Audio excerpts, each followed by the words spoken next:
दरम्यान प्रफुल्ल पटेल आणि सुनील तटकरे यांच्यासोबत झालेल्या भेटीच्या चर्चा जयंत पाटलांनी फेटाळून लावलेल्या आहेत। प्रफुल्ल पटेल आणि सुनील तटकरेंनी सोबत कोणतीही भेट झाली नाही, त्यामुळे विलीनीकरणाबाबतच्या चर्चेचा प्रश्नच येत नाही असंही जयंत पाटील म्हणाले आहेत। अजितदादांच्या निधनानंतर यावर चर्चाच झालेली नाहीये असंही त्यांनी सांगितलेलं आहे। रेवती सुळ्यांच्या लग्नाच्या वेळी पटेल आणि तटकरेंची भेट झाली होती असंही ते म्हणाले। माझ्या पक्षात अंतर्गत कोणतेही घालमेल नाही, सगळे शांत आहेत आणि आम्ही सगळे एकत्रित आहोत, त्यामुळं दुसऱ्या पक्षांवर मी बोलणं योग्य नाही।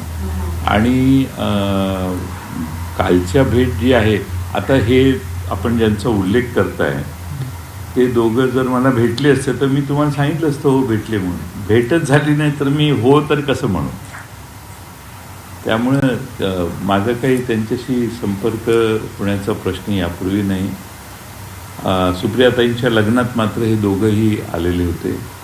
दोघांची माझी 5 मिनिटं उभ्या त्यांचं स्वागत आम्ही सगळ्यांचंच करत होतो, त्यावेळी त्यांची भेट झाली नाही। एक तर प्रफुल्ल पटेल आणि सुनील तटकरे यांच्याशी माझी कधी भेट झाली नाही। या ज्या चर्चामध्येही पेपरला आलं होतं की आम्ही कुठंतरी भेटलो वगैरे एका वर्तमानपत्राने, अशी कोणती भेट झाली नाही। आणि याच्यात कोणताही म्हणजे विलीनीकरण वगैरे ह्याची चर्चा होण्याचा प्रश्नच उद्भवत नाही। विलीनीकरणाची चर्चा पूर्णपणे थांबलेली आहे, भविष्यातही ते होणार नाही।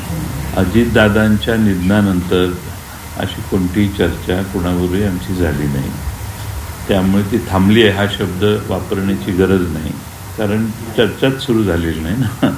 म्हणजे सुरू होतं ते थांबतं, त्यामुळे दादांच्या निधनानंतर सीन वेगळा आहे।